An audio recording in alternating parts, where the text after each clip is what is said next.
welcome back and welcome to one of my final top 10s of 2019.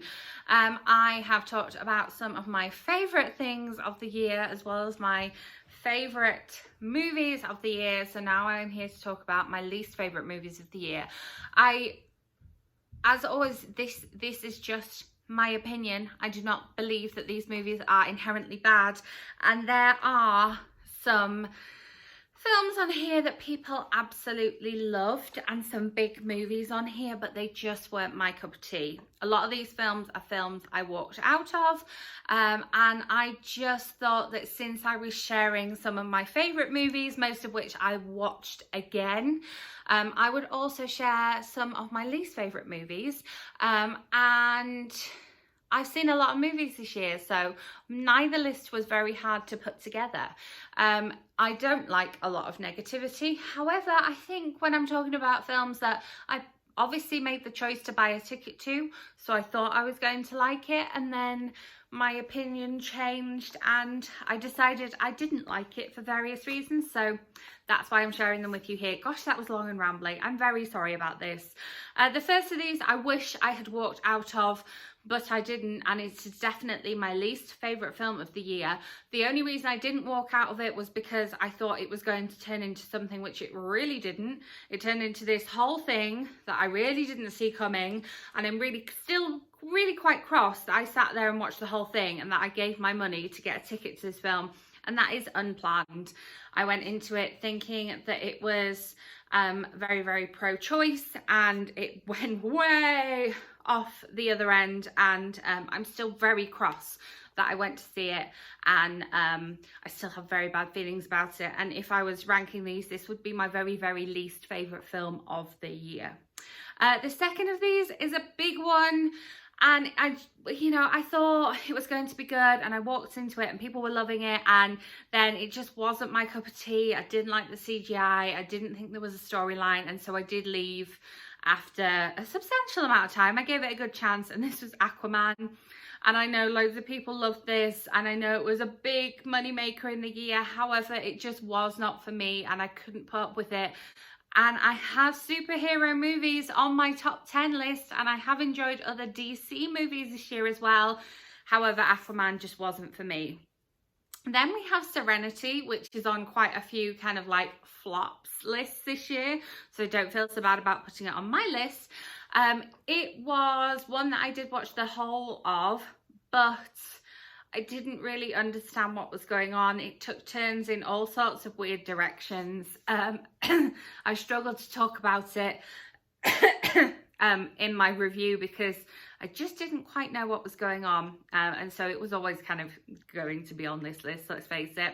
Then we have Men in Black International.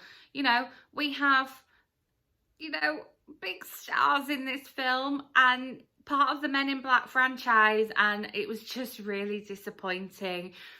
There's nothing more to say about this one. It was very disappointing, and I saw it with other people and they kind of felt the same as well, and I did watch the whole thing and I maybe laughed once, and that was it. And I just remember feeling kind of gutted coming out of it because I was excited to see it, I was looking forward to it, and it just didn't live up to those expectations. A bit like number 5 on my list, which is The Sun Is Also a Star. I was really disappointed with what they did with this amazing book. It was one of my top 10 books the year that I read it, and rereading it was a really special experience.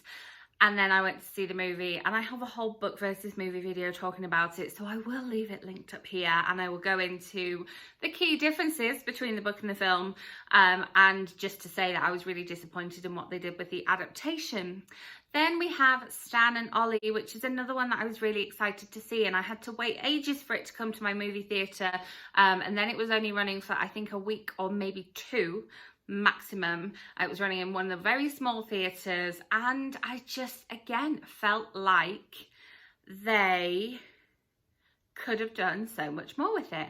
I felt like they could have done so many things so much better, and I didn't really find it that funny. And like Steve Coogan and John C. Reilly in a film together, that should be amazing, but yeah, it wasn't great. And I did watch the entirety of it because again I was with someone They liked it.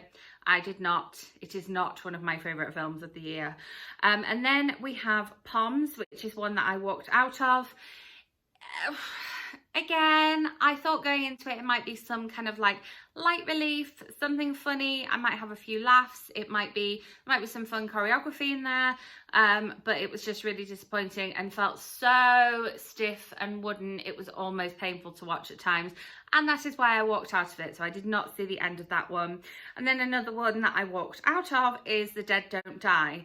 Now this one, has, again, lots of key features that should be very successful, and I could see where some people would like this film.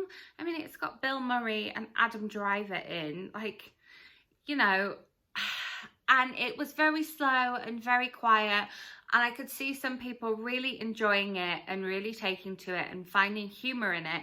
However, I did not find any humour in it, and it was just too slow for me to deal with, and I just knew it wasn't my thing after the first like 15 minutes or so.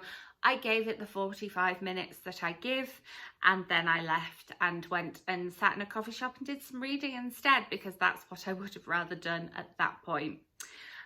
Then we have one that I didn't walk out of, but I really struggled to kind of find things to like about this film, and this was The Art of Self-Defense. I enjoyed the trailer for this film, but I think the kind of only bits that I would have enjoyed in it were the bits that you see in the trailer. It was one of those films.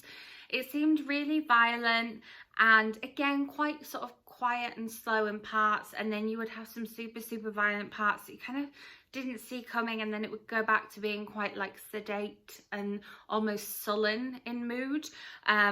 And then kind of back to some violent parts. And yeah, it turned out to be quite clever in the writing, but it was just a little bit too much too late for me by that point. And again, I saw it all the way through, but it just wasn't for me. And then we have Abominable, which I did also walk out of. It was one that I was very excited about, but you see all the best bits in the trailers. The kind of storyline just wasn't there for me for a DreamWorks film, you know, for the studio that produced Shrek, with all its like clever nuances and its entertaining soundtrack and its comedy. For a DreamWorks film, this film really wasn't that great, and I was, you know, quite disappointed that I ended up having to walk out of it. I mean, I didn't have to walk out of it, nobody forces me to, but I went to the restroom and I was like, do I want to go back in there? No, I really don't. Again, gonna make that choice to go and get a coffee and read my book before I go to work instead of finishing watching this film.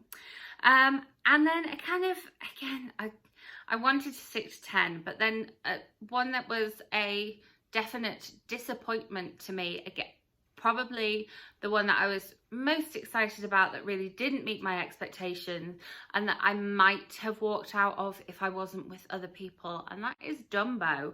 And the live action remake of Aladdin is on my top 10 movies, and so I kind of felt like I had to address the fact that I really disliked Dumbo. The first 2/3 of it were kind of really slow and really boring, and the last third of it was really scary, and the kind of two halves of the film really didn't mesh together terribly well. I missed the music, I missed the entertainment, and I think that Disney did a really bad job with that. And so it gets an honourable mention on the list, since I have a couple of honourable mentions on my top 10 list as well. So there you have it.